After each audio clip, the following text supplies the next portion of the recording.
Hello, everyone. Thank you so much for joining me for WLBT Plus. My name is Kara Shirley, your digital news desk host, and it is Thursday, the 24th of April. Feels like April just started because we're really almost to the halfway point of the year.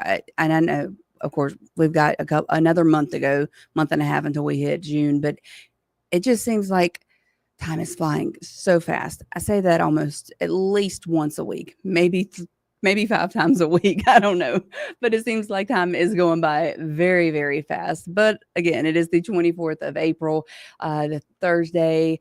The day started off great for me. I woke up thinking it was Friday, and then my husband had to tell me that it was Thursday and ruined it for me. So, but it's okay. It's all right. It's a good day. It's a good day. Thank you so much for tuning in. If you're watching on our website at WLBT.com or through our mobile app, we appreciate you being here. And if you're tuning in on our social streams, Facebook, YouTube, Twitch, anything like that, appreciate you watching as well. Let me know where you're watching from. If you're here in the Jackson area or one of our surrounding communities, or even farther out, farther away. I like to know where all of you guys are tuning in from. So, yeah, just leave that in the comments. And then also, if you have any questions or thoughts or opinions or anything like that regarding any of the news stories that we go through today, you are always welcome to put those in the comments section on our social stream as well. So I love getting to interact with you guys. Elijah is in Jackson. Hello, Elijah. Thank you so much for watching and tuning in. Anybody else? Let me know. Let me know where you are tuning in from. Well, before we jump into the news, give you some updates on some stories, especially one that we brought you yesterday. Let's take a look outside, and we're going to look outside right now over Natchez, over the Mississippi River, and you can see just how high that river is. They are expecting it to crest this weekend, I believe. I know there have been some changes to the expectations and things, but I think right now they are expecting it to crest this weekend, possibly having to open up a levee, which I'm trying to not do that to keep from flooding downstream. But hopefully all the barriers that are in place will work and everything will work properly, and the rain will stop and the waters will subside. Let's keep our fingers crossed and hope for good things there. Let's see. Is it Jasmine or McIntyre? Jasmine watching from Pearl. Hi, Jasmine. And Teresa is also tuning in from Pearl. And Verda, love that name, is watching from Eagle Lake. Thank you so much, Verda. God, that's really a neat name. I've never heard that name before. Love it. But thank you all so much for watching. Oh, Ella Joe, can't forget you watching in Yazoo City. Let's go ahead and jump into the news stories now. We do have an update for you on a homicide that happened on election night, Tuesday night, in the city of Canton. So we have some new details on that apartment complex shooting. The Madison County coroner has identified the victim as 22-year-old Miguel Tyrone Walsh. So this incident happened on Ricks Drive, and I have it pulled up here on the map for you guys so you can see exactly where it is. Zoom in for you here. Canton Estate Apartments is where this happened. So the yellow triangle on your screen is the apartment complex. And just to kind of give you an idea of where it is in comparison to the town square in Canton. The red square here is the town square. So this is the location of where the shooting happened. So a state representative is now calling for the apartment complex to be shut down. So Tuesday night is the night that the attorney Blackman says that he will never forget. He told us he was about a block away from the area when he heard about 50 gunshots ring out. Multiple agencies were on scene investigating after the shooting happened. Shell casings were seen on the ground, and the Madison County coroner was also spotted there on the scene.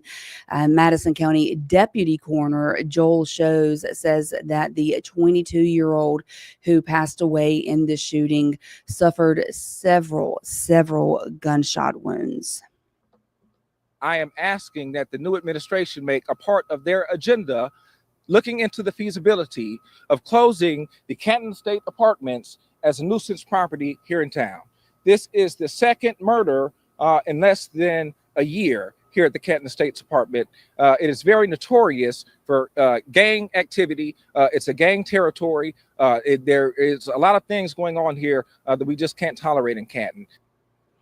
So at this time, we don't have a word behind the motive of the shooting. We don't know or have not heard if there have been any arrests made in the shooting. We have reached out to the Canton Police Department and are still waiting to hear back from them. Going back here to our comments, Sally Briggs is watching from Long Island. Well, hi, Miss Sally. Thank you so much for tuning in all the way from Long Island. Melba tuning in from Texas. What part of Texas, Melba? I've been to a few places in Texas, but it's a real big state, as you know. So Tammy is tuning in from Brandon, and Miss Catherine Brown here is watching from San Diego. Hi, Miss Catherine. I hope you're having a great Tuesday. And look at that. One of our independent candidates for Jackson Mayor, Mr. Zach Service, is watching from right here in Jackson. Kazale, am I saying your name right? I feel like I probably am not. Gloucester, Mississippi. And I feel like I'm saying that town name wrong as well. So we'll just leave it at that. How about that? Thank you so much for tuning in. I do appreciate you. Kim Underwood, I see you watching from Jackson as well. Let's go ahead and get back into the news. We did get information yesterday on a detainee at the Raymond's Detention Center who was found deceased. So the sheriff of Hinds County says the man was found dead at the jail. He appeared to have been assaulted. This is him on your screen. A 37-year-old detainee Anthony Johnson was found unresponsive on Tuesday night in his cell at the Hinds County Detention Center near Raymond. This is according to Sheriff Tyree Jones. MBI is investigating Johnson's cause of death. We don't have that information right now. He had been arrested by Capitol Police on Easter Sunday for simple assault and auto theft. Of course, with MBI, they normally don't release any information on the investigation until it's complete. But when and if we hear more information on what happened in this situation, we'll certainly pass it along to you guys through our website or our mobile app or on air. Don't forget to download our mobile app, the WLBT News app, because you will get your breaking news notifications right there. When we get the information into us, we send it out to you so that you can be aware of what is going on in the community and surrounding areas. Now we're going to turn to Madison County, where there was I'm sure, a scary situation for children and parents alike that happened there. So a Catholic school in Madison was evacuated yesterday following threats made through the phone. Someone called, made those threats yesterday afternoon. So it was at Madison St. Joseph Catholic School. Madison police say that the school was put on a precautionary lockdown following the threat, and school officials say a series of threatening calls were made to the school. Students were transported away from the school to nearby Broadmoor Baptist Church, where their parents came to pick them up. Thankfully, police said there was no credible threats to harm anyone. We get more information on this. We find out who is behind those phone calls, those threats. When we get that info, we will pass it along to you. And in Gluckstadt, police have arrested a man on drug charges following a traffic stop. Here he is on your screen, Dexter Oliver. He was taken into custody on Tuesday. Chief Barry Hill says that officers have found several multicolored pills, cocaine, and a gun with him. He's now being charged with trafficking a controlled substance while in possession of a firearm, possession of a controlled substance, and multiple traffic violations. His bond has been set at $300,000. So that happened in Gluckstadt. Going back to our comments, comment section. Tyrone is watching from Chicago. Hi, Tyrone. Denise tuning in from Flowood. We got Cape Coral, Florida. You guys are really just from all over the United States, hitting all points of the map. And we got Union Church, Mississippi, with Miss Lisa there. Appreciate all of you for tuning in and letting me update you on the news, some of the stories, and having this what I call a interactive newscast. I enjoy getting to talk with you guys. Miss Berta here, let's see, says they need to get rid of the gang. They're innocent people living there. If they close it down, where are the innocent people gonna live? And you're talking about the apartment complex in Canton, where there was a shooting on Tuesday night. A 22-year-old lost his life, and now a state representative is calling for the apartment complex to be shut down as a nuisance, as a area of nuisance, saying that it is essentially a hotbed for gang activity there. So, but that's what she is responding to. So thank you for your comment. And Ms. Rhoda said, what's happening with this nuts threatening the schools? Are babies safe anywhere? Yeah, sometimes can feel like that, can it, Ms. Rhoda? It can be kind of scary out there when you think about what could happen. Hopefully, none of us are ever would fall victim to the what ifs of the world. So let's come back here to Jackson and talk about your reactions, some of your reactions to the mayoral race or the Democratic, what happened with the Democratic Democratic runoff on Tuesday night here in Jackson. So for the first time in nearly a decade, Jackson will soon have a new mayor. The incumbent mayor, Chokwe Antar Lumumba, lost his bid for re-election on Tuesday in the Democratic primary runoff. Senator John Horn was the top vote getter in that election. He received 75% of the vote, where Chokwe Lumumba received just 25% of the vote. So some people that we spoke with here at WLBT say that they are not surprised by the outcome of this race. And they say that it sends a message to the capital city saying that they are ready for something new. Now, Mayor Lumumba has served as the city's top leader since 2017.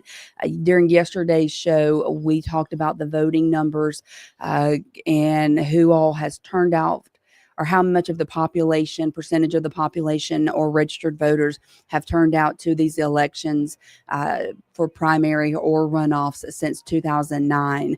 Well, in 2017, actually in 2014, during a special election was the first time that Chokwe Antar Lumumba ran for mayor. That was when his father, who was the mayor, passed away. They had that special election. He did lose in that special election, but came back in 2017 to secure the spot as the mayor of Jackson, and then again was reelected in 2021. He was seeking his third time in office, or third term rather, in office this election season.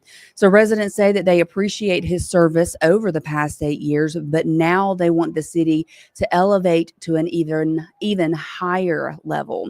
Regardless of who will be the next mayor, residents tell us they want the new administration to bring in new businesses, improve the city's infrastructure, and reduce crime. We the same people that vote this mayor here 2 times, Chokwe Lumumba. We voted him 2 times. And you got to be doing something right for us to get him in there 2 times, because our mayors don't achieve that goal. But we are the same people that want to change and also want this city to move forward. And with that being said, you're not gonna wear the same shoes that gonna keep hurting your feet. You're gonna change and get you some more shoes, and you can't get in no car and hit reverse and talking about going somewhere. You're gonna go backwards. And that's what this city needs, is changing and move forward, and that's all it is. Jackson deserves somebody that's gonna come over here and bring money, resources, better our economy, better our streets. Cause it can be a better Jackson. I'm not gonna say great Jackson. It can be a better Jackson. So with this win, Senator John Horn will now advance to the general election, which will take place on June the 3rd. Additionally, although Mayor Lamoma did not get reelected, he will continue serving as mayor until his term expires on July the 1st, which is when the new mayor, whomever it may be, will be sworn into office. So our candidates for mayor of Jackson right now, we're down to 5 candidates. So we have Senator Horn as the Democratic nomination. We have Kenny G, who is the Republican nomination. He's on the Republican ticket. And then we have 3 independent candidates, Zach Service, Kim Wade, and Rodney DePriest. So those are the 5 people that you will see on the ballot here in Jackson during the general election for mayor. Again, that's going to be happening on June the 3rd. So make sure you get out and vote. As I spoke yesterday, and when we looked at the numbers of registered voters versus how many voters came out on the primary election this year, only 23% of Jackson's registered voters came out and voted in the primary election. So we are hoping that that number is completely blown out of the water, and any past numbers that will be blown out of the water, that will have a record-breaking turnout for the general election, or for just elections in general here in Jackson. I'm very passionate about speaking about this because your vote is your voice. That is how you get to speak as to who is going to represent you, or who is going to take care of you in the government arena, whether that be state or just city, but it's your voice. So get out there, vote June the 3rd. Whoever you vote for, get out there and vote on June the 3rd. And let's bring in some record-breaking numbers here in Jackson. Like I said, 23% of the population voted. Apologize, let me back up. 23% of registered voters came out and voted in the primary. So let's hope to blow those numbers out of the water. And some good things happening this weekend, especially when it comes to the Jackson Police Department. They're going to be hosting a Stop the Violence March and Rally. So the march is going to begin, and here is the map for you right here on the screen. It's going to begin at Precinct 1, which is located on Cooper Road, and then will end at Sykes Park. So parts of Cooper Road will be blocked off to traffic. Chief Joseph Wade says this event will be youth driven. So you and your children are encouraged to be a part of this event. JPT will hear some of your children's concerns at the end of the march, and things will get underway at 10 o'clock Saturday morning. So if you're wondering, hey, it's been raining all week, is that going to continue to Saturday morning? Will that interfere with this? I'm going to give you the abbreviated details on the forecast here in just a moment, after we hear from our sponsors at Jackson Water. Time for a neighborly tip from Jackson Water. Is it okay to pour fats, oils, and greases down the drain if I run hot water? No! What if I run the garbage disposal? No! How about if I use dish soap at the same time? No! Instead, hang on to a few containers to store and toss old cooking fat and grease once you're done. Jackson Water. Water for all the time. And again, thanks to Jackson Water for sponsoring WLBT Plus. I want to look at our comments again real quick. Brian Brumfield has commented saying, the only way to see changes is to make changes. We've got to stop being afraid of change, no matter who the next mayor is. I agree with that. Sometimes you can be very afraid of change, but you've got to step forward and do it anyway. Do the scary thing anyway, because the only way to move forward is to move forward. if that makes any sense. It's like, it's as simple as that. You got to do it. And sometimes it can be scary to make changes and things. But if we want something different, you have to do something different. So I see your comments, Miss Jamisha, and why don't you send me an email about that, Kara, Kara.Shirley@WLBT.com. Send me more information on what you are talking about here in our comment section. Let's look at our forecast real quick. Look at the current temperatures outside, sitting about the same as we have been this time all week, in the mid 70s to upper 80s in some areas. And we look at our radar, or see spots of rain, especially in Esquina, Sharkey, Warren, those areas. There's some areas of heavy rain, but I don't believe anything is expected to be severe.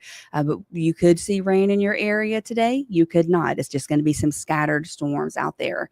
Over the next 12 hours, dropping down into the the upper 60s tonight, with a 20% chance of rain. And if we look at our next 7 days, you can see where our rain chances have unfortunately increased this weekend, looking at a 40% chance of rain on Saturday and Sunday, 30% chance on Friday. However, I do believe that those are all just going to be scattered showers. Now, if you want the much more eloquent and much more detailed version of your forecast, you want to be here at 2:30 today to speak with, or to hear from rather, our First Alert weather team, our meteorologist here. They're going to be able to give you the details on the forecast, maybe breaking down the rain timing. If it is supposed to be something that is more widespread, they'll be able to tell you that. And if we're looking at anything possibly being severe, they will be able to tell you that as well. So 2:30 today for our First Alert weather team right here.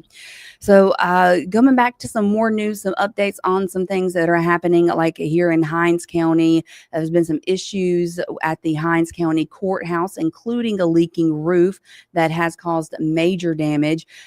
Thankfully, though, we now know when those repairs will be complete. And also, thankfully, it should not be long before they are complete. So the exterior roof replacement project is now expected to be complete by June the 1st. The recent conditions have forced normal operations out of the building, like grand jury having it to be done at the Westin Hotel. That will change by June after Monday's Hinds County Board of Supervisors meeting, when supervisors extended the contract with Malone Construction, adding just 39 days to the contract for severe weather days. Once completed, Supervisor Robert Graham says that the repairs inside the building will be the next focus. Once we complete the exterior roof, then we're going to start on the interior roof, as well as some of the other areas of the building. We're also in the process of restoring the restrooms in the building to make sure that they're ADA compliant. We're restoring the jury boxes in a lot of the courtrooms. So the project, with help from state grants, will cost just over $2.4 million. Supervisor Graham also said once those fixes are made inside the building, they plan to hold an open house to see all the work that has been completed at one of the state's most historic buildings. Ms. Jamisha, let me put my email in the comments for you.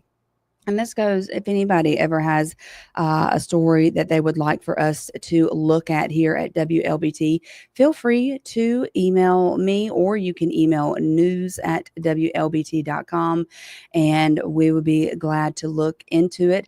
Can't say that every story will get covered, but we appreciate you guys sending us information so that we can be more informative. We can look and see and possibly cover the stories that you send to us. So there is my email address for you in the comments, Jamisha. So let's move on to a Lake Harbor widening project. We have an update on that project that's happening over in Ridgeland, which has been causing some serious traffic backups. So the project was projected to cost the city over $2 million to complete. So just a few months ago, traffic was backed up to a standstill at times as construction crews worked to widen the road, creating another turning lane on to Lake Harbor Drive. The goal behind this was to make it easier for motorists to navigate this area in Ridgeland. So now that the new lane has been added, the flow of traffic is thankfully moving at a faster pace. A contractor working in Ridgeland says that he sees this project as a good thing for the community. I'm excited to see it, to actually see the upkeep and the maintenance, and especially for the local residents, because I hear a lot from doing these projects out here. I hear complaints from locals and things like that, and also I hear the excitement in their demeanor, seeing this happening. So when thankful that the roadways are going to be more wider, less of a traffic backup there with that happening. Coming back here to Hinds County, Jackson City Council has decided to table a vote. They're not going to make the vote right now. That would give your council members and the mayor a pay raise. So under the ordinance, the salaries for council members would increase from $25,000 a year to $35,000 a year, while the mayor's pay would go from $120,000 a year to $170,000 a year. Ward 5 Councilman Vernon Hartley questioned whether they should give themselves a raise, while some department heads were asked to wait. The raises would not go into effect until the new term starts in July, which this would mark the first time Jackson's elected leaders have gotten a raise since 2001. That is a long time. It is a long time to not get a raise, and those are some pretty big and important roles here in our area. So for them to not have received a raise since 2001, that does blow my mind. Of course, that number is according to city documents, but they have decided at this time that they're going to table that vote. It may come up again in the next city council meeting, but of course we're going to be staying on top of it, and we will update you when we have more information on it. And the University of Mississippi Medical Center is honoring people who advance healthcare by donating their bodies to science when they die. So the teaching hospital says doing this helps medical students gain invaluable knowledge about the body's anatomy and function. Donors and their families were recognized and honored at a ceremony that happened on yesterday.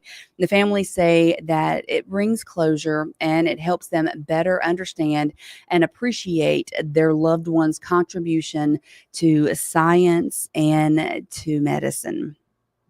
I knew that it was a major thing for him to make that decision to donate his body, but I didn't know the impact. I knew that he would be helping future medical professionals, but I didn't really realize the impact until I heard each of them speak.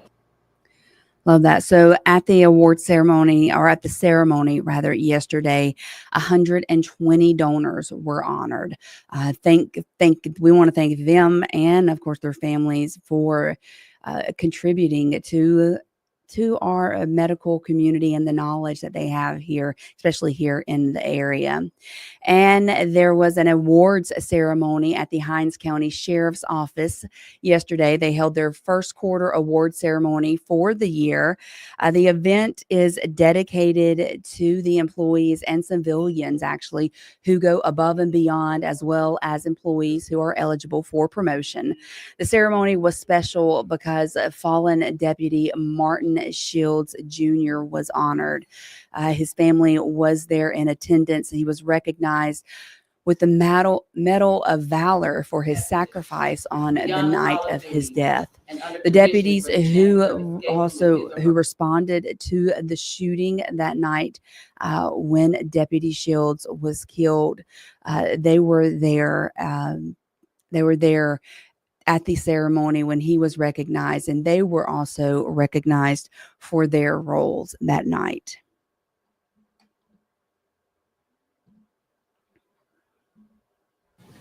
This is something that will never go away. It's something that we'll never forget about. some of us have been down this road many times during our career. And any of us at any point in time are subject to be in the same situation as Deputy Shields Jr. the minute we walk out of this room. That is so true. Any of the law enforcement, they take their lives into their hands every time they put that badge on, every time they step out. You never know when it could be them. And the same goes for everybody. You never know when it is your time. That's why you need to do the best you can and be the best you can while we are here. So Sheriff Jones did go on to say that the department will honor Deputy Shields and his family every time they have the opportunity to do so, which I think is a beautiful thing. But guys, that is going to be it for WLBT Plus today with me. Remember, 2:30 today, our First Alert weather team will be here to give you an update on the forecast and the rain that we have in the area, the rain that we are expected to be getting, and possibly even talking more about the river levels there on the Mississippi River. Will it be cresting? Will it be flooding? What's going to be happening with that? They'll be able to give us all of those details. So you want to tune in at 2:30 today. I'll be back tomorrow at 1 o'clock. I hope you all have a wonderful day. If you do get caught in any of the scattered showers, stay safe out there, and I will see you tomorrow. Bye-bye.